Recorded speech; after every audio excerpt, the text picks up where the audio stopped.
Okay, Indianapolis, looks like 16th of February, 1970.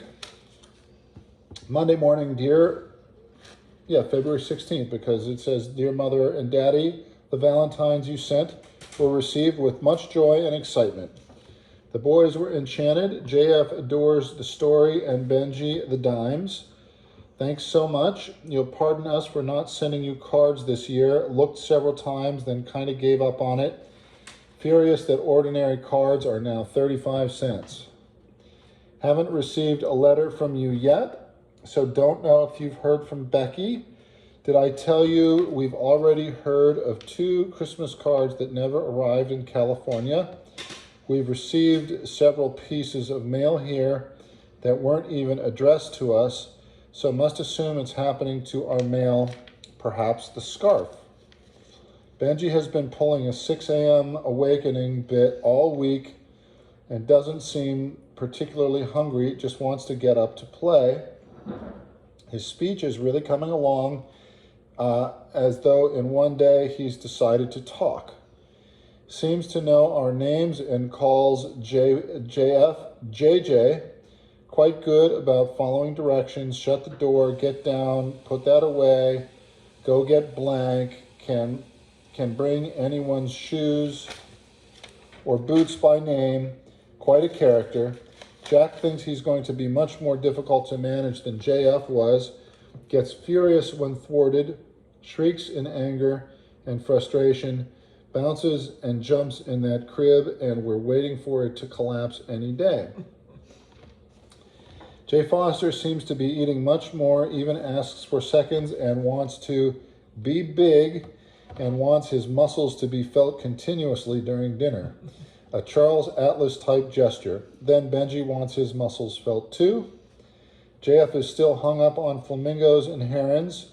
Is one or the other eating fish or sleeping on one leg about the house. Did finger painting this week, saving his efforts, looked good. Is somewhat concerned about moving, as asks when we are, quote, going to our new house. In his prayers, he mentions it, and also Ginny Calhoun, the only grandparent he's ever mentioned. You never know. He's still punching, poking, tripping Benji when he thinks he's not being observed. Jack was amused to see JF empty the last few drops of his juice on Benji's head yesterday.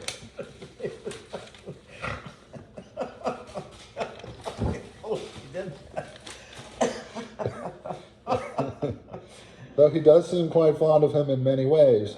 JF told me this week that he's helping Benji at night by telling him not to be afraid of the dark and that nothing will hurt him. Nice bit of transference. Imagine you've had as much ugly weather as we've had, 2 inches of snow yesterday, and I'm so sick of boots and leggings I could shriek.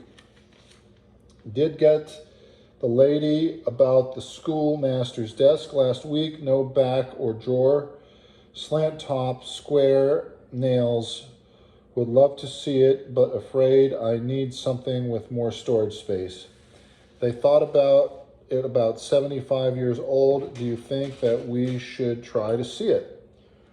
Roads so bad last week that it didn't seem feasible. Poplar inside, finished with DAP. Really collapsed this weekend and didn't plan a thing, as Jack on call for 2 endo practices while the fellows are at the Chicago convention. He had several calls Saturday evening, so can see that private practice may be fraught with such emergencies. Jack assisted in a general anesthesia case at Riley last week, and now one of the oral surgeons wants him to do another case this week, one of the prisoners at Long Hospital. He'll be doing the endo part of the surgery. We're getting the La Jolla paper now. The social strata is way out of our class. Also rents from $300 to $500 a month.